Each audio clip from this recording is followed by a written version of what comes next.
En el principio creó Dios los cielos y la tierra. En el principio, cuando no existía nada excepto el poder eterno de Dios, se inició la historia del universo. En una inmensidad vacía y oscura, la voz del Creador resonó sobre el abismo sin forma. Con una palabra, Él hizo surgir los cielos y la tierra, separando la existencia de la nada.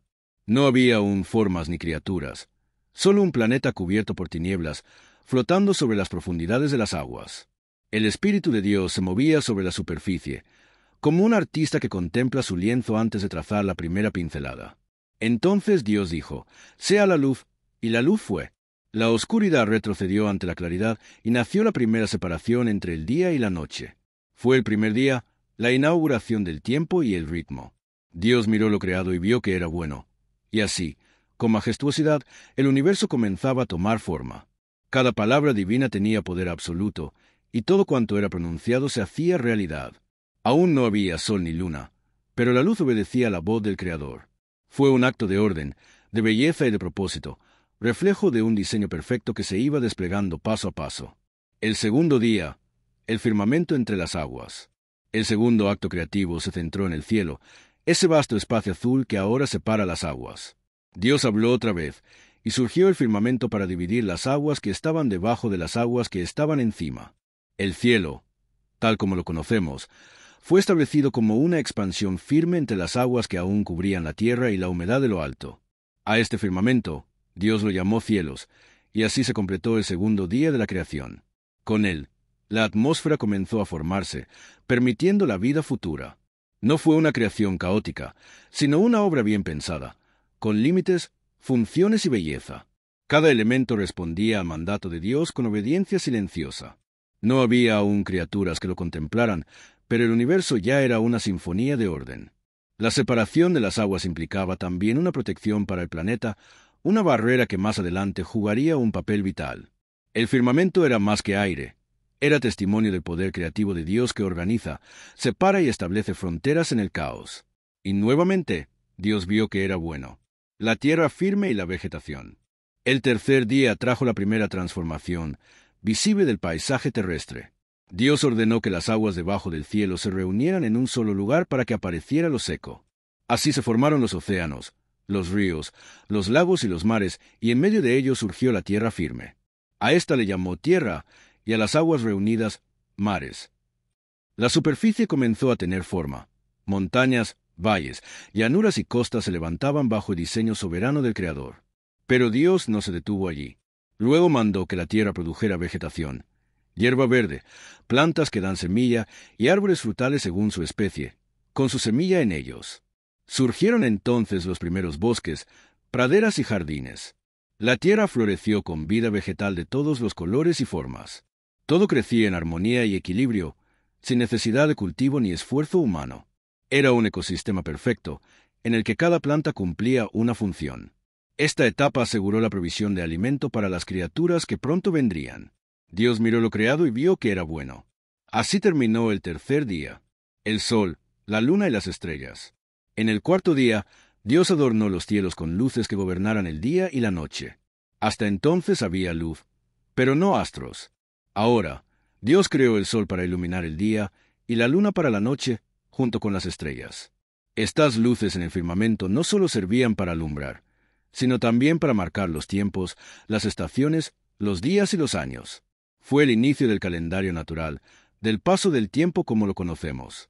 El sol brilló con majestad sobre la tierra recién formada, dando calor y vida. La luna reflejó su luz en las aguas durante la noche, y las estrellas se encendieron como centinelas en la bóveda celeste.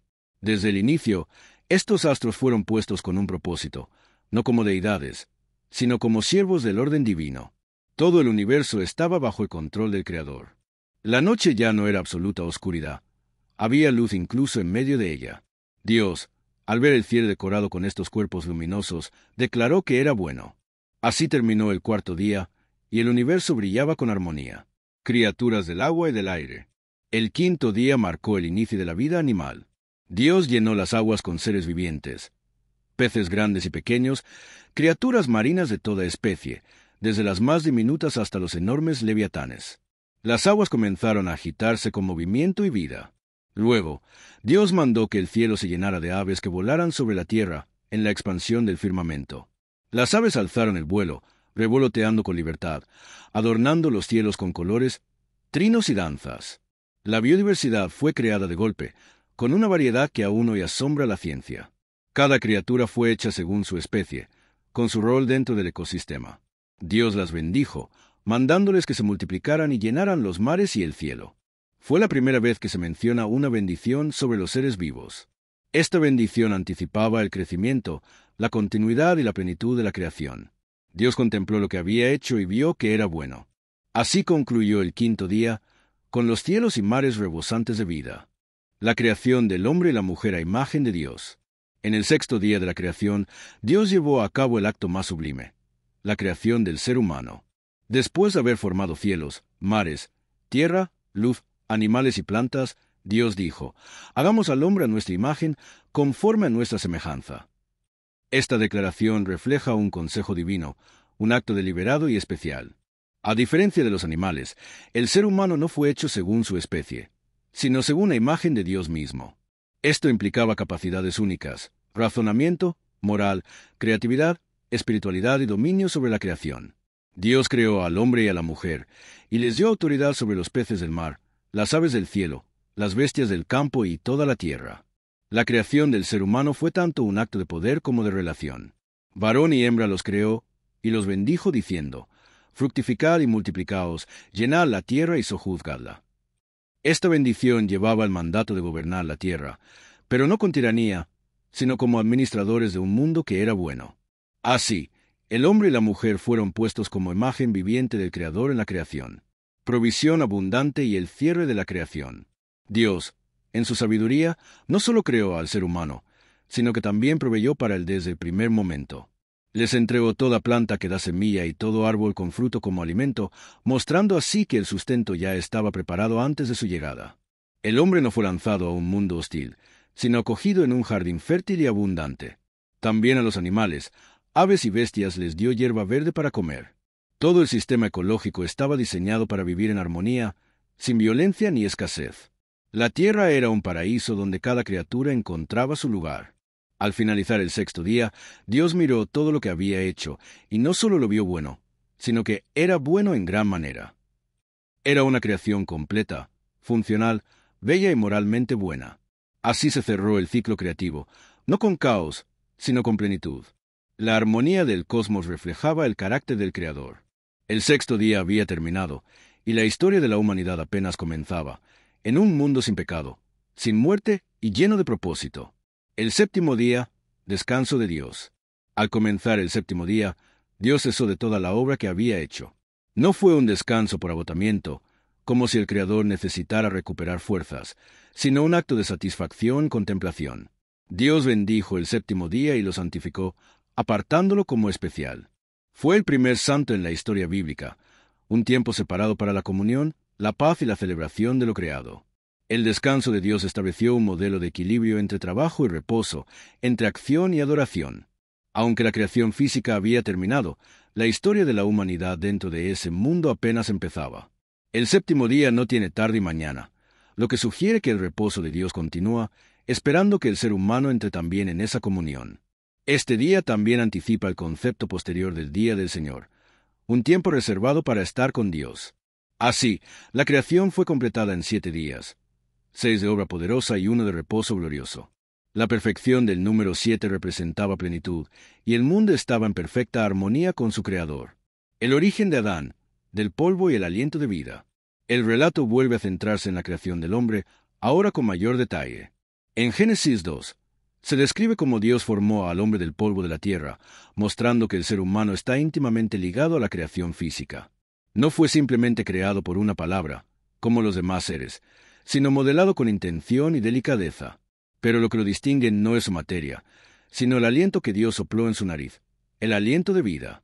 Con ese soplo, el hombre se convirtió en un ser viviente, una combinación de lo terrenal y lo divino. Adán fue el primer ser humano, portador del Espíritu de Dios en su interior. Su cuerpo era tierra, pero su vida venía del cielo. Esta unión entre polvo y aliento marcaba su identidad, criatura y portador de la imagen de Dios. Desde su primer instante, Adán fue más que un cuerpo animado. Era un ser con capacidad para relacionarse con su Creador, con propósito, voluntad y libertad. Fue colocado en un entorno cuidadosamente diseñado para su vida y su misión. El jardín del Edén, hogar del primer hombre. Dios plantó un jardín al oriente, en Edén, y allí puso al hombre que había formado. No era un simple espacio natural, sino un lugar especial, cuidado y fértil, lleno de toda clase de árboles agradables a la vista y buenos para comer. En medio del jardín crecían dos árboles particulares, el árbol de la vida y el árbol del conocimiento del bien y del mal. El Edén era un paraíso terrenal, diseñado como santuario, donde el hombre vivía en armonía con Dios, consigo mismo, con la naturaleza y con su misión. Del Edén salía un río que regaba el jardín, y se dividía en 4 brazos, dando origen a ríos que alcanzarían regiones distantes como Javila, Cus y Asiria. Este detalle geográfico vincula el relato con el mundo real, pero también indica que del Edén fluía vida, agua, abundancia. El hombre no fue hecho para el desorden, sino para habitar un espacio de belleza y comunión. Allí recibió su primera tarea, cuidar y labrar el jardín. Su trabajo no era castigo, sino parte de su propósito como imagen de Dios, administrador de la creación. El mandato divino sobre el árbol del conocimiento. En medio del jardín del Edén, donde reinaba la belleza y la paz, Dios estableció un solo mandamiento para el hombre. Le dijo: «De todo árbol del huerto podrás comer, mas del árbol del conocimiento del bien y del mal no comerás, porque el día que del comas, ciertamente morirás». Esta instrucción era clara, sencilla y profunda. En un paraíso lleno de libertad, Dios colocó un límite, una línea que no debía cruzarse. No era una prohibición arbitraria, sino una invitación al respeto, a la obediencia y al reconocimiento del señorío de Dios. Adán tenía acceso a todo, excepto a ese único árbol. El conocimiento del bien y del mal no era algo que debía obtener por la experiencia de la desobediencia, sino por la comunión con Dios. El mandamiento también revelaba que el ser humano tenía la capacidad de decidir, de obedecer o rebelarse. No era un autómata. Su relación con Dios debía ser libre, amorosa y responsable. Este árbol representaba la posibilidad de elección, y con ella, el riesgo del pecado. El Edén era perfecto, pero no sin condiciones. El hombre debía vivir en obediencia para mantenerse la vida. La soledad de Adán y la búsqueda de compañía. Aunque el jardín del Edén era abundante y bello, y aunque Adán gozaba de una relación directa con Dios, hubo un momento en que algo fue declarado no bueno. Dios dijo: «No es bueno que el hombre esté solo. Le haré ayuda idónea para él». La soledad de Adán no era simplemente ausencia de compañía, sino falta de una contraparte igual, alguien con quien compartir la vida, el trabajo, el amor y la comunión. Dios llevó entonces a cabo un proceso interesante. Formó de la tierra a todos los animales del campo y a todas las aves del cielo, y los trajo ante Adán para que los nombrara. Este acto de nombrar mostraba el dominio del hombre, pero también revelaba su vacío.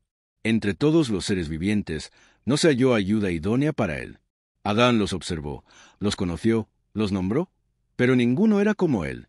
Esta búsqueda, guiada por Dios, preparó el corazón del hombre para recibir con mayor aprecio lo que vendría. La ayuda idónea no debía ser una copia, ni una criatura inferior, sino un ser que completara y equilibrara la vida humana. El sueño profundo de la creación de la mujer. Dios, al ver que no había ayuda idónea entre los animales, decidió actuar de forma directa y extraordinaria. Hizo caer un sueño profundo sobre Adán, y mientras dormía, tomó una de sus costillas y cerró la carne en su lugar. Con esa costilla, Dios formó a la mujer. No la hizo del polvo, como al hombre, sino de su costado, indicando que no era inferior ni superior, sino igual en esencia y dignidad. Al despertar, Adán vio por primera vez a un ser como él, y exclamó con gozo: «Esto es ahora hueso de mis huesos y carne de mi carne. Esta será llamada varona, porque del varón fue tomada». La reacción de Adán no fue fría ni indiferente, sino llena de reconocimiento, afecto y maravilla. La mujer no fue una ocurrencia de último momento, sino parte del plan original de Dios. Su creación fue un acto intencional de complementariedad y unidad. El ser humano estaba completo, hombre y mujer, hechos a imagen de Dios, iguales en valor, distintos en función, llamados a la comunión. La historia de amor más antigua acababa de comenzar. El matrimonio, unidad y propósito divino. El relato de la creación de la mujer culmina con una declaración fundacional. Por tanto, dejará el hombre a su padre y a su madre, y se unirá a su mujer, y serán una sola carne. Aunque Adán y Eva no tenían padres terrenales, Esta instrucción revela que el matrimonio es una institución divina desde el principio de la humanidad. No es una invención cultural ni un contrato social, sino una unión espiritual, física y emocional entre un hombre y una mujer. La frase «una sola carne» implica intimidad, unidad de propósito y comunión profunda. Dios bendijo esta relación y la estableció como base de la sociedad humana. En el Edén, el matrimonio era puro, libre de egoísmo, vergüenza o dominio. Adán y Eva estaban desnudos y no se avergonzaban, porque entre ellos no había pecado, malicia ni miedo. Su amor era transparente, confiado y completo. El matrimonio fue creado para reflejar la imagen de Dios en unidad, para multiplicarse y para cuidar juntos la creación. Era una alianza sagrada, no marcada por el dolor, sino por la alegría del encuentro. La vida en Edén antes del pecado. Antes de la caída, la vida de Adán y Eva en el jardín del Edén era de perfecta armonía. Vivían en comunión directa con Dios, caminaban en paz por el jardín, disfrutaban del fruto de los árboles y trabajaban sin fatiga ni frustración. No conocían el mal, la muerte, el dolor ni el conflicto. El clima era perfecto, el alimento abundante y el entorno una expresión constante de belleza. No existía el temor, la ansiedad ni la culpa. Su relación matrimonial era de amor puro, sin celos ni competencias. No había opresión, ni lucha por el poder. Dios era su fuente de sentido, y la obediencia era un acto natural de amor y confianza. En ese paraíso, el ser humano experimentaba la plenitud para la que fue creado. Sin embargo, la libertad otorgada por Dios incluía también la posibilidad de desviarse. El árbol del conocimiento del bien y del mal estaba allí, y con él, la advertencia. Era el único punto vulnerable en ese mundo perfecto. Aún así, por un tiempo, la humanidad vivió como debía ser, en comunión plena con su Creador. La aparición de la serpiente y su astucia. En medio del Edén, donde todo era paz y comunión, apareció una figura misteriosa y peligrosa, la serpiente. Era el más astuto de todos los animales que Dios había creado. No era simplemente un reptil, sino un instrumento de mal, usado por Satanás para introducir la duda y la rebelión. Se acercó a Eva, no con violencia, sino con una estrategia calculada, sembrando la duda en su corazón. ¿Con qué Dios os ha dicho que no comáis de ningún árbol del huerto?, preguntó, tergiversando las palabras divinas. Su objetivo no era solo desobedecer una orden, sino corromper la imagen que Eva tenía de Dios. Insinuó que Dios era injusto, que les estaba ocultando algo bueno. Su táctica fue abrir una brecha entre Eva y su confianza en el Creador. Hasta ese momento, Eva vivía en paz, pero ahora enfrentaba una nueva emoción, la sospecha. La serpiente no obligó, sino que persuadió. No gritó, sino que susurró. El mal se introdujo en el Edén no por fuerza, sino por manipulación. Era la batalla más sutil, la del corazón humano contra la mentira, el diálogo con la tentación. Eva respondió a la serpiente, mostrando que conocía el mandamiento. Dijo, «Del fruto de los árboles del huerto podemos comer, pero del fruto del árbol que está en medio del huerto, dijo Dios, no comeréis de él, ni le tocaréis, para que no muráis». Su respuesta, aunque cercana, añadía algo que Dios no había dicho, «ni le tocaréis». Esa exageración quizás reflejaba una percepción distorsionada del mandato divino.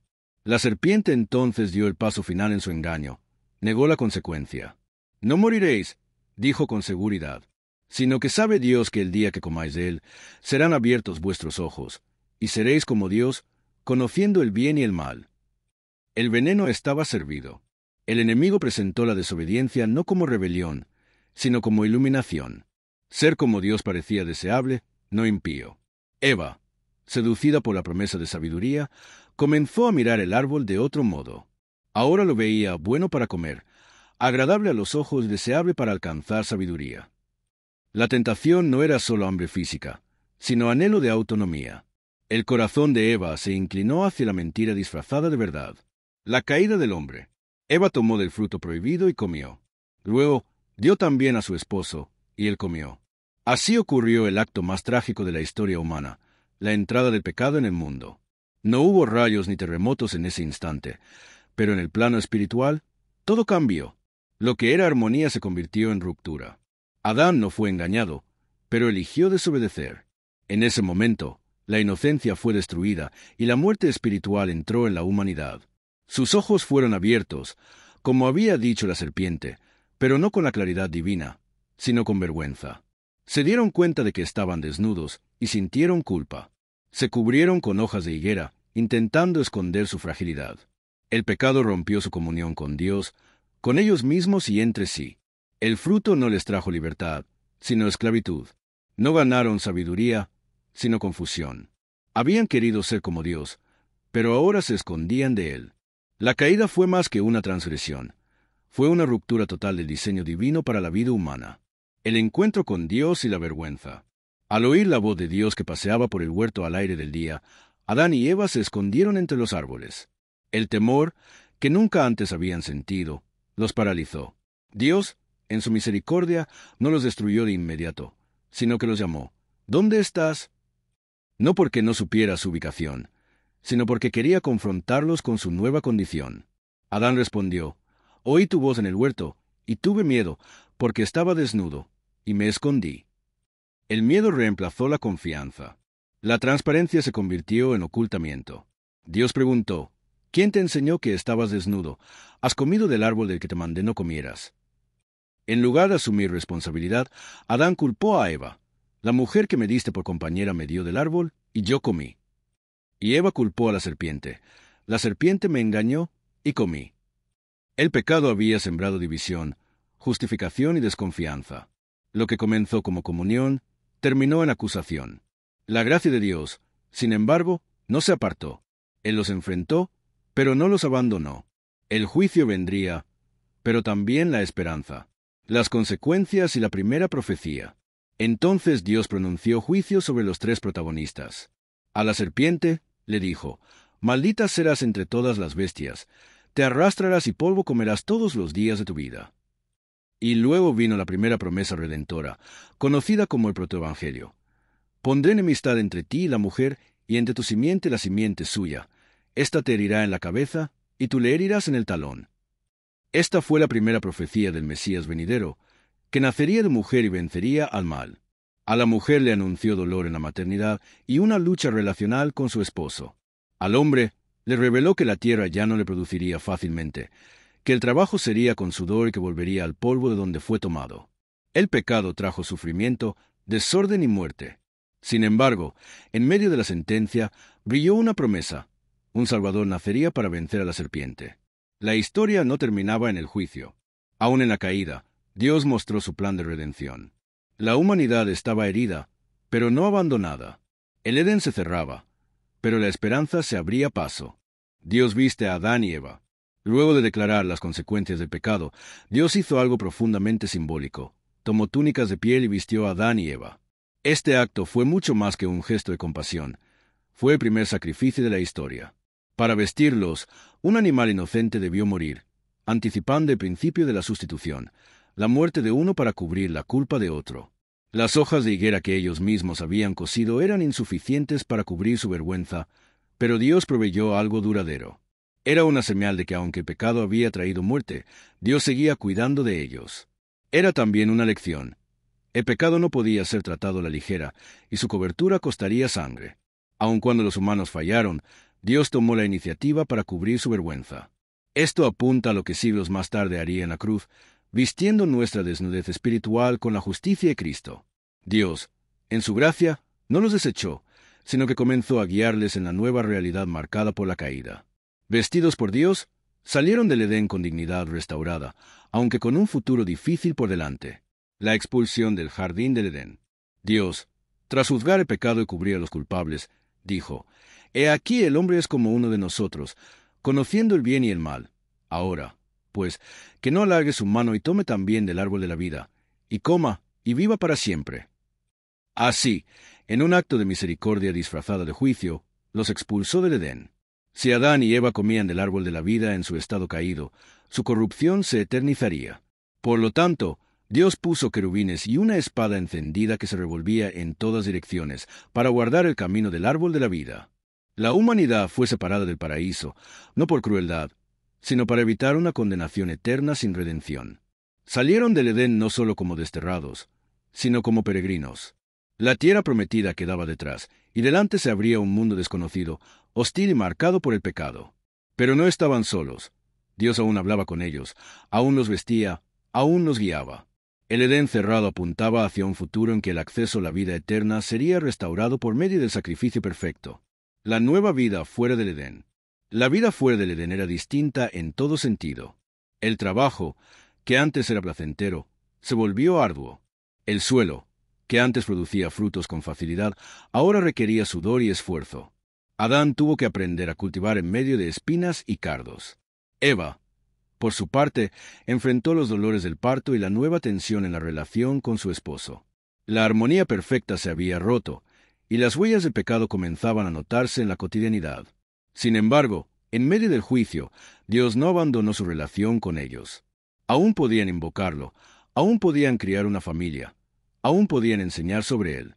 Adán y Eva, aunque caídos, seguían portando la imagen de Dios, ahora marcada por la fragilidad. Aprendieron a vivir con el dolor, pero también con la esperanza. Cada brote en el campo era una señal de que la tierra aún respondía. Cada amanecer era una nueva oportunidad. Fuera del Edén, comenzaba la historia de la redención, escrita no con inocencia, sino con gracia. El mundo estaba quebrado, pero no sin propósito. El nacimiento de Caín. Eva quedó encinta y dio a luz a su primer hijo. Su reacción fue significativa. «He adquirido varón con la ayuda del Señor», exclamó.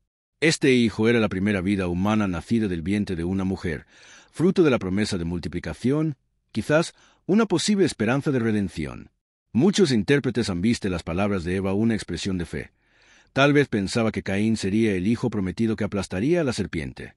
Su nombre, Caín, significa adquirido o forjado, indicando la fuerza de su nacimiento y la expectativa que despertó. Para Eva, este hijo era una señal de que Dios no los había abandonado. La maternidad, aunque acompañada de dolor, era también una bendición. La vida continuaba. Caín representaba el futuro, una nueva generación, la posibilidad de una humanidad que pudiera regresar a Dios. Aunque no lo sabían, el corazón humano seguía infectado por el pecado, y esta historia pronto lo revelaría. Pero en este primer nacimiento, Eva experimentó la fidelidad de Dios en medio de un mundo caído. El nacimiento de Abel. Tiempo después, Eva dio a luz a un segundo hijo y lo llamó Abel, cuyo nombre puede significar vapor o transitoriedad. A diferencia del énfasis puesto en el nacimiento de Caín, la llegada de Abel es narrada con sobriedad. Sin embargo, sería Abel quien marcaría un giro crucial en la historia espiritual de la humanidad. Mientras Caín se dedicó a labrar la tierra, Abel fue pastor de ovejas. Esta diferencia en sus oficios marcaría también una diferencia en sus corazones. La relación entre estos dos hermanos, nacidos del mismo vientre y criados bajo los mismos padres, reflejaría el conflicto eterno entre el orgullo y la fe, entre el egoísmo y la obediencia. Abel no tendría una vida larga, pero su testimonio sería eterno. Desde el principio, la humanidad se dividió en dos caminos, el de la autosuficiencia y el de la humildad delante de Dios. En el nacimiento de Abel, Dios mostraba que aún en un mundo caído, habría quienes buscarían su rostro con sinceridad. Aunque su vida sería breve, su legado hablaría por siglos. Los sacrificios de Caín y Abel. Pasó el tiempo y llegó el momento en que ambos hermanos, Caín y Abel, ofrecieron sacrificios a Dios. Caín trajo del fruto de la tierra, producto de su trabajo como agricultor. Abel, en cambio, presentó lo mejor de su rebaño, las primicias y la grosura de los corderos. El texto dice que Dios miró con agrado a Abel y a su ofrenda, pero no a Caín ni a la suya. Esta diferencia no estaba tanto en los elementos ofrecidos como en la actitud del corazón. Hebreos 11:4 explica que por la fe Abel ofreció a Dios más excelente sacrificio. Abel ofreció con sinceridad, confianza y obediencia, reconociendo su dependencia de Dios. Caín, por el contrario, actuó con formalidad, sin fe ni humildad. Su ofrenda era fruto de su esfuerzo, pero no de un corazón rendido. En ese momento, Dios no solo evaluó el sacrificio, sino al oferente. Las ofrendas revelan el alma. La aceptación de uno y el rechazo del otro iniciaron un conflicto que atravesaría toda la historia humana, el culto verdadero frente al culto vano. Lo externo fue solo un reflejo de lo interno. La reacción de Caín y la advertencia divina. Cuando Dios rechazó su ofrenda, Caín se llenó de ira y su rostro se descompuso. En vez de reflexionar sobre su error y arrepentirse, se indignó. La envidia hacia Abel creció, no por lo que su hermano hizo, sino por el favor que él recibió. Pero Dios, paciente y justo, se acercó a Caín para dialogar. Le preguntó, ¿por qué te has ensañado y por qué ha decaído tu semblante? Le ofreció una salida. Si bien hicieres, ¿no serás enaltecido? Era una oportunidad de corrección. Pero también vino una advertencia solemne. El pecado está a la puerta. Con todo esto, a ti será su deseo, y tú te enseñorearás de él. El pecado era como una fiera agazapada, lista para dominar a quien no lo enfrentara con firmeza. Dios no abandonó a Caín ni lo condenó sin ofrecerle redención. Le habló directamente, advirtiéndole del peligro inminente. Pero Caín ya había abierto su corazón al resentimiento. En vez de humillarse, alimentó la oscuridad dentro de sí. En vez de dominar el pecado, dejó que el pecado lo dominara a él. El asesinato de Abel. Caín habló con Abel, y estando en el campo, se levantó contra él y lo mató. Fue el primer asesinato de la historia, un fratricidio. La tierra, que había recibido vida por el aliento de Dios, ahora absorbía sangre inocente. Abel no murió por enemistad directa, sino por ser justo. Su obediencia provocó la ira de su hermano. Su muerte fue un eco anticipado de la persecución futura a todos los justos. La Biblia dirá que su sangre clamaba desde la tierra, pidiendo justicia. Este acto no fue impulsivo, sino deliberado. Caín planeó y ejecutó la muerte de su hermano, ignorando la advertencia divina. La violencia no fue solo física, sino espiritual, un rechazo absoluto del camino de Dios. En ese campo manchado de sangre nació una nueva realidad. El hombre no solo podía desobedecer a Dios, ahora también podía destruir a su prójimo. El Edén estaba cada vez más lejos, no solo en geografía, sino en moral. Abel, aunque muerto, se convirtió en un testimonio silencioso de fe. Su voz, aún sin aliento, seguiría hablando por generaciones. La confrontación de Dios a Caín. Dios, una vez más, no permaneció en silencio. Preguntó a Caín, ¿dónde está Abel, tu hermano? La respuesta fue evasiva y desafiante. No sé, ¿soy yo acaso guarda de mi hermano?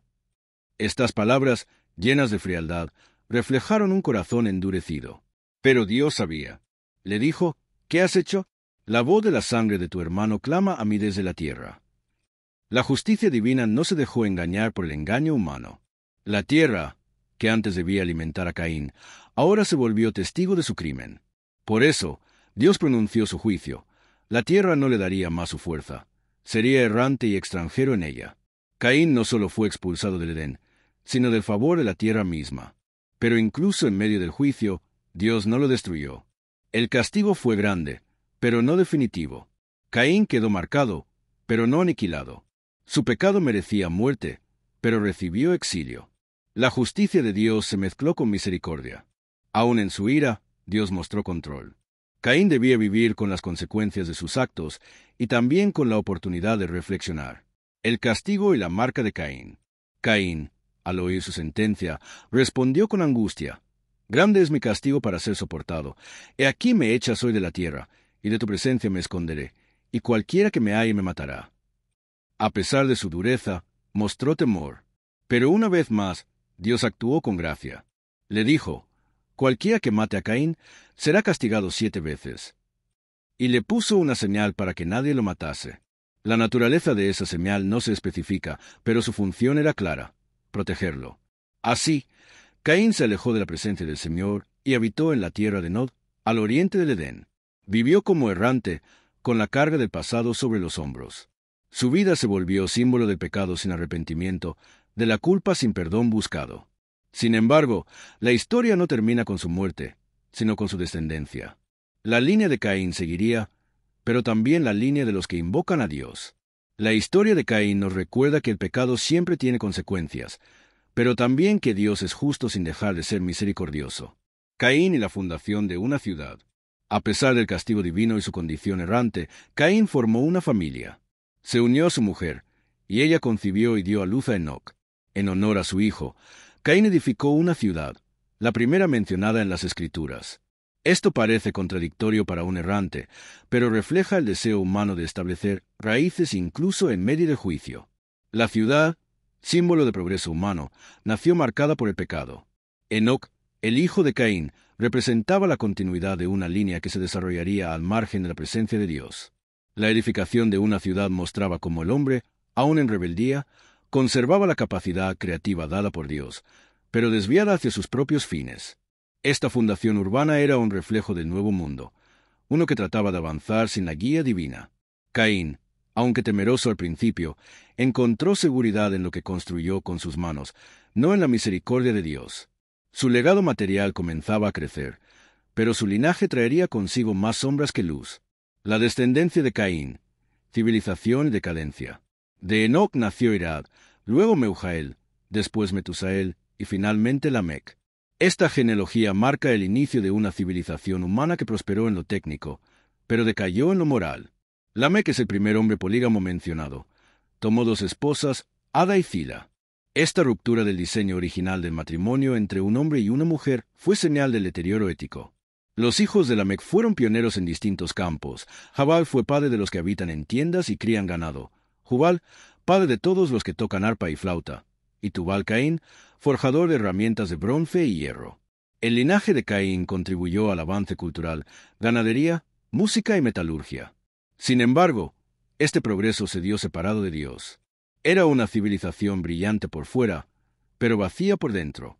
El pecado no frenó la creatividad humana, pero la contaminó. La línea de Caín ilustra cómo la humanidad puede prosperar tecnológicamente mientras empobrece espiritualmente. Lamec y el surgimiento de la violencia estructurada. Lamec, el descendiente de Caín, no solo rompió el modelo de matrimonio divino, sino que también elevó la violencia a un nuevo nivel. Dijo a sus esposas, Ada y Zila, oí mi voz, he matado a un hombre por herirme, y a un joven por golpearme. Estas palabras, en forma de poema, revelan un espíritu de orgullo y venganza desmedida. Mientras Caín mató por celos y fue protegido por Dios, Lamec mató por heridas menores y se jactó de ello. Declaró que si a Caín se le debía vengar 7 veces, a él 70 veces 7. Esta multiplicación de la venganza, lejos de ser justicia, representaba la arrogancia de un hombre que se creía intocable. En Lamec, la violencia ya no era un desliz trágico, sino un derecho proclamado. El pecado de Caín había echado raíces profundas. Lo que comenzó con una ofrenda rechazada se convirtió en un linaje que celebraba la muerte. Esta degeneración moral en la línea de Caín contrastaría con la línea piadosa que estaba por surgir. El nacimiento de Set, un nuevo comienzo. En medio de una humanidad marcada por el pecado y la violencia, Dios permitió una nueva esperanza. Eva concibió otro hijo y lo llamó Set, diciendo, Dios me ha sustituido otro hijo en lugar de Abel, a quien mató Caín. El nombre Set significa designado o sustituto. En él, Eva vio un acto de restauración divina. Aunque Abel no podía regresar, Dios había provisto una nueva semilla. Set no solo fue un reemplazo físico, sino espiritual. De él surgiría una nueva línea de fe. El nacimiento de Set muestra que, a pesar de la corrupción de la humanidad, Dios continuaba su plan redentor. A través de él, se preservaría la simiente prometida en el Edén. Set representa la fidelidad de Dios en medio del juicio. A diferencia de la línea de Caín, su descendencia estaría caracterizada por una búsqueda del Señor. Eva, que antes sufrió la pérdida de sus hijos, uno muerto, otro exiliado, ahora experimentaba la gracia de un nuevo comienzo. La historia de redención no había terminado, apenas comenzaba a trazarse. La invocación del nombre de Dios. De Set nació Enos, y en ese tiempo comenzó algo notable. Entonces los hombres comenzaron a invocar el nombre del Señor. Esta frase marca un hito espiritual. La humanidad, que hasta entonces había vivido entre la desobediencia y la violencia, empezó a buscar activamente a Dios. No solo se vivía, se adoraba. No solo se trabajaba, se oraba. Esta invocación implicaba reconocer la necesidad de Dios, clamar a Él, depender de su guía. La línea de Set representaba una humanidad distinta, una que deseaba regresar al Creador. Era el inicio de una comunidad de fe, la raíz de lo que después serían los patriarcas, el pueblo de Israel, finalmente, el Mesías. Mientras la descendencia de Caín se jactaba de sus obras y su poder, la de Set buscaba el rostro de Dios. Aquí nace la distinción entre los hijos de los hombres y los hijos de Dios. En medio de la oscuridad, comenzaba a brillar una luz. La esperanza resurgía no por fuerza humana, sino por la acción misericordiosa de un Dios que no abandona su creación. El libro de las generaciones de Adán. Génesis 5 comienza con la frase, «Este es el libro de las generaciones de Adán». Con estas palabras, se introduce una nueva sección estructurada como una genealogía. A diferencia del capítulo anterior, que relataba el linaje de Caín, ahora se narra la descendencia a través de Set, el hijo que sustituye a Abel. El capítulo subraya que Dios creó al hombre a su semejanza, y lo bendijo con el nombre de hombre, Adán. Esta genealogía no solo transmite una línea biológica, sino también una línea espiritual. Aquí se muestra cómo, a pesar del pecado, la imagen de Dios continúa transmitiéndose. La vida humana, aunque marcada por la muerte, sigue bajo el propósito divino. Este registro genealógico es más que un listado de nombres. Es testimonio de que Dios continúa su plan generación tras generación. El capítulo destaca la longevidad de los patriarcas, una señal de una humanidad aún cercana al origen y al diseño perfecto. La historia de Adán no termina con su caída. Se prolonga a través de aquellos que invocan el nombre del Señor. El nacimiento de Set y la continuidad del plan divino.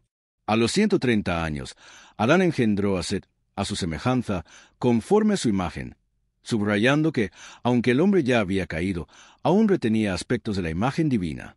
Esta declaración intencional reafirma el valor de cada vida humana. Set no fue solo un hijo más, sino el heredero de una línea espiritual. A través de él, se trazaría el camino hacia Noé, Abraham, David y finalmente Cristo. Después del nacimiento de Set, Adán vivió 800 años más, y tuvo otros hijos e hijas. Aunque la Biblia no los nombra, estos hijos formaron parte de la expansión de la humanidad. Pero solo la línea de Set se describe con detalle, porque de ella vendrían los que caminaron con Dios. El nacimiento de Set marcó una bifurcación en la historia. La humanidad seguiría dos caminos paralelos, uno de independencia y orgullo, otro de fe y dependencia del Creador. Así, el propósito divino seguía firme, no por mérito humano, sino por la fidelidad de Dios que no abandona su promesa. La muerte de Adán. Adán vivió un total de 930 años. Su muerte se menciona de forma sencilla, y murió. Estas dos palabras son el cumplimiento de la advertencia divina en el Edén: el día que comas del fruto, ciertamente morirás. Aunque Adán no murió físicamente el mismo día que pecó, su muerte espiritual fue inmediata, y su muerte física fue inevitable. Con su muerte, la humanidad experimentó plenamente la consecuencia del pecado. Él, que había sido formado del polvo por la mano de Dios y animado por su aliento, ahora volvía al polvo. Su vida fue larga, pero no eterna. No sabemos muchos detalles sobre sus últimos años, pero es razonable pensar que vivió como testigo de una humanidad dividida, viendo crecer tanto la maldad como la fe. Adán murió con la esperanza de la promesa dada en Génesis 3 y 15, que la simiente de la mujer aplastaría a la serpiente. Aunque no vio su cumplimiento, murió sabiendo que Dios no miente. Su historia es la de todos los hombres, creados para la gloria, caídos por el pecado, pero alcanzados por la gracia. La generación de Set a Enos. Set vivió 105 años y engendró a Enos. Este nombre, que significa hombre débil o frágil, refleja una conciencia creciente de la condición humana. En los días de Enos, como vimos antes, comenzó la invocación del nombre del Señor. La espiritualidad de esta línea seguía viva. Set vivió 912 años y murió, y la genealogía prosiguió. Enos vivió 905 años en total. Cada generación repite un patrón. Nacen, engendran, viven más años y mueren. Esta estructura refuerza la realidad ineludible de la muerte, incluso para los justos. Pero también resalta que la vida continúa y que Dios preserva a un remanente. Cada nombre en esta lista representa un eslabón en la cadena del plan redentor. Aunque la vida se acorta con el paso de los siglos, la fidelidad de Dios se mantiene intacta. Esta sección transmite un mensaje de constancia en medio de la decadencia. El hombre vive, se multiplica y muere, pero la historia no queda en manos del azar. Dios escribe su propósito a través de cada generación. La continuidad generacional y la fidelidad divina. La genealogía avanza, de Enos a Cainán, luego a Mahalaleel, Jared, Enoc, Matusalén, Lamec y Noé. Cada nombre es testimonio de una vida, de una etapa en la historia humana. La longevidad de los patriarcas sugiere que, aunque el pecado había entrado en el mundo, sus efectos aún no habían alcanzado toda su fuerza destructiva. Vivían siglos, pero todos terminaban igual, y murió. Sin embargo, dentro de esta secuencia de muertes, surgiría una excepción: Enoc, quien caminó con Dios y desapareció porque le llevó Dios. Él interrumpiría ese ciclo, anticipando la esperanza de la resurrección y la vida eterna. La genealogía concluye con Noé, hijo de Lamec, quien profetizó: «Este nos aliviará de nuestras obras y del trabajo de nuestras manos, a causa de la tierra que Jehová maldijo». En Noé se vislumbra una nueva etapa en la historia de la humanidad. Así, desde Adán hasta Noé, Génesis 5 traza una línea de hombres que, pese a su fragilidad, mantuvieron viva la llama de la fe. La historia de la redención seguía avanzando. Enoc, el que caminó con Dios. Entre los nombres de la genealogía de Adán, uno resalta como una joya en medio del registro de muertes: Enoc. Vivió 65 años y engendró Matusalén, pero lo más destacado de su vida no fue su paternidad ni su longevidad, sino su caminar con Dios. La Escritura dice 2 veces que Enoc caminó con Dios, un detalle raro y valioso. En un mundo donde la violencia y la idolatría comenzaban a crecer, él vivió en íntima comunión con el Creador. Su vida no solo fue diferente en conducta, sino también en destino. No murió como los demás, fue llevado por Dios. Este acto no solo revela la aprobación divina, sino también un anticipo del poder de la vida sobre la muerte. Enoc representa al hombre restaurado, aquel que vive por fe. El autor de Hebreos lo confirma. Por la fe Enoc fue traspuesto para no ver muerte.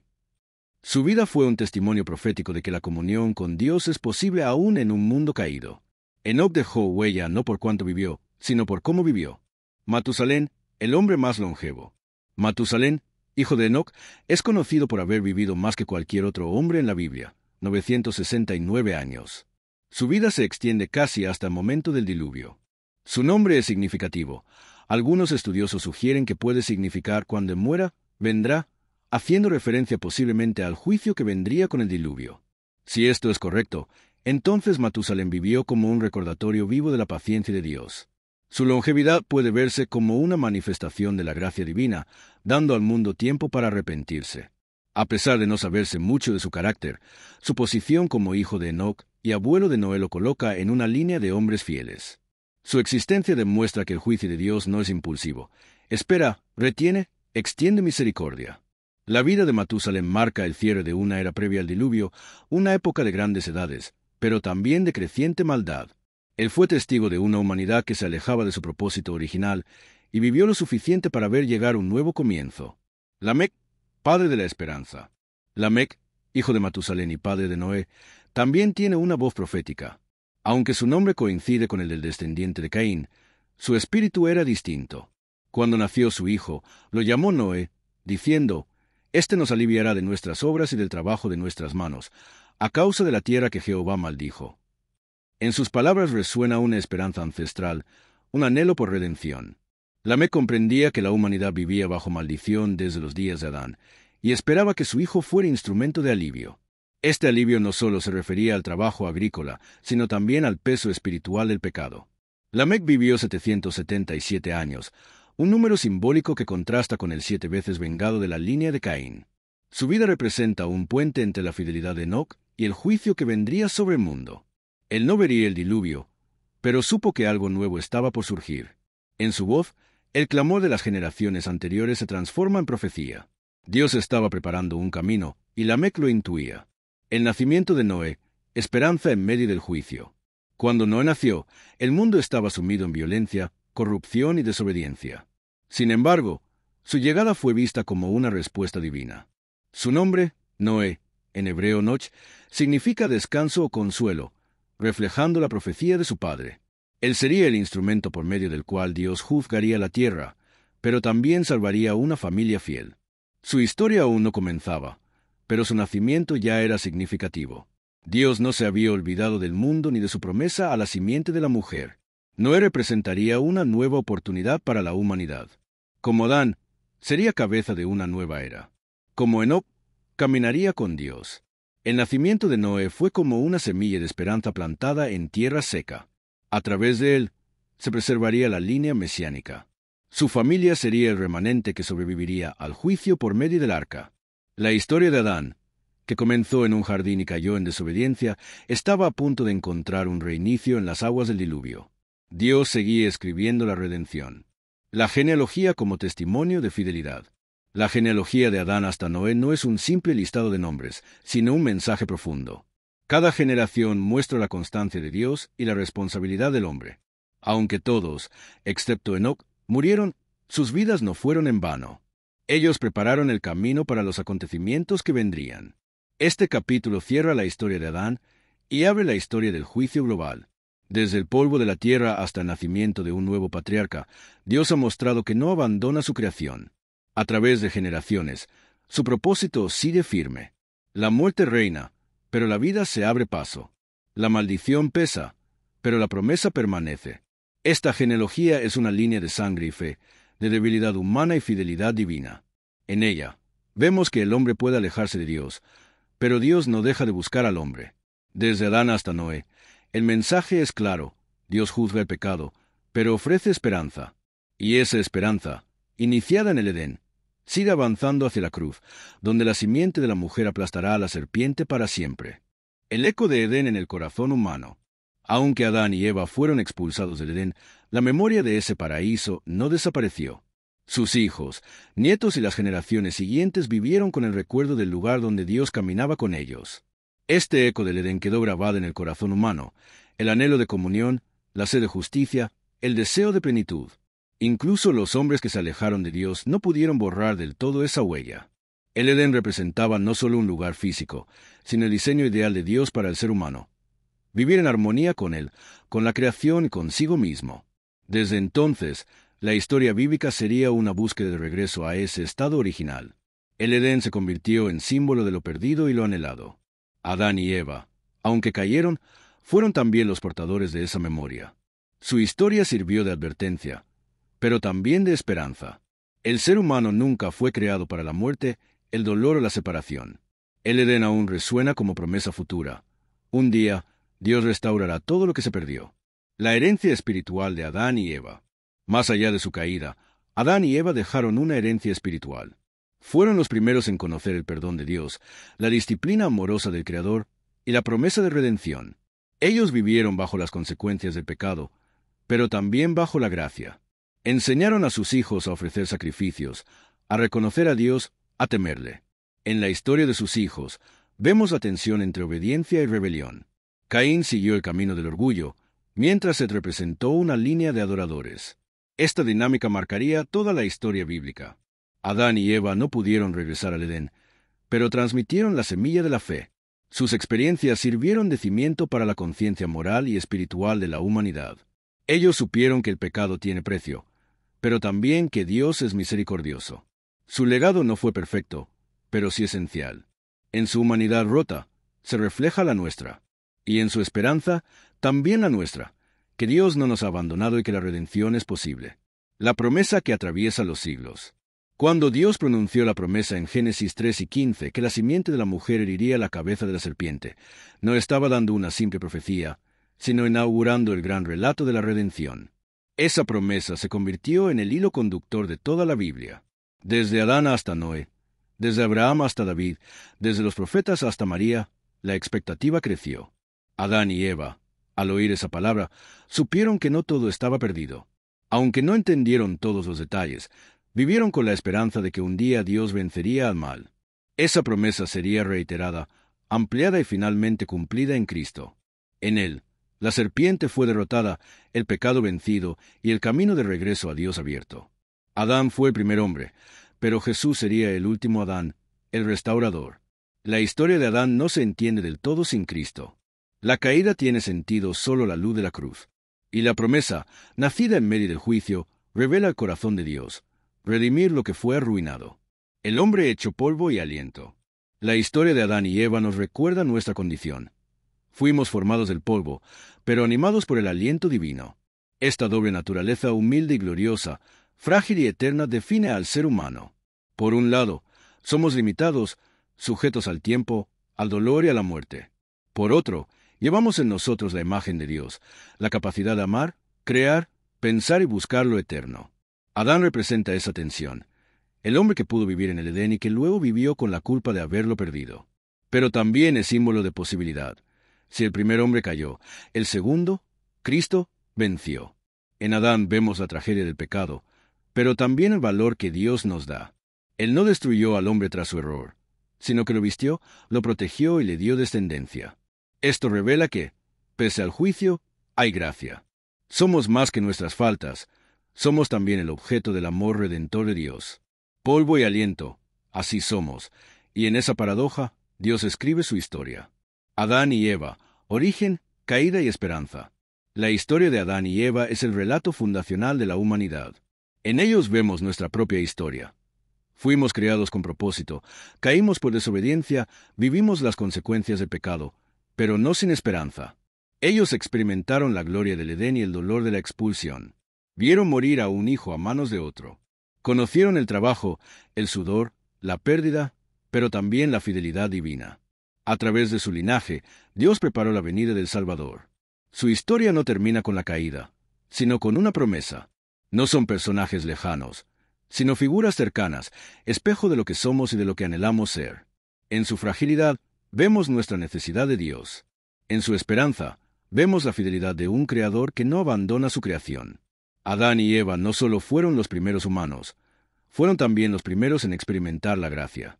Su historia marca el inicio de la Biblia, pero su eco alcanza hasta el Apocalipsis, donde la humanidad finalmente vuelve a caminar con Dios, en un Edén restaurado para siempre.